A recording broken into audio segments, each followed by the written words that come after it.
ल सबैलाई नमस्कार गुड मर्निङ। आज हामीले चाहिँ धारकेमा हेर्नुहोस् यो झोला भेटाइयो के।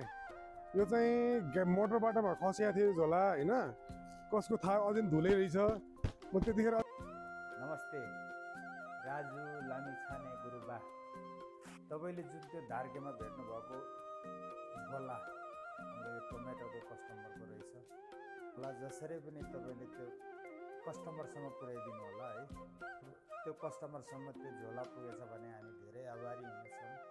सम्पर्कमा आउनु भएन भने यो झोलालाई लोछे मलको चौथो तलामा रहेको ओपात सपिङ पार्कमा ल्याएर छोडिदिनु होला। हामी पनि भिडियो बनाउँछौँ र फेरि उहाँसम्म पुर्याउने कोसिस गर्छौँ।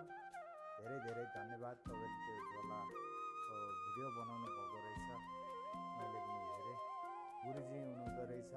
तपाईँ जहाँको यात्रा गरे पनि तपाईँको यात्रा सुपर होस्। गुरुबा नमस्ते, लासो फ्यापुल्ला।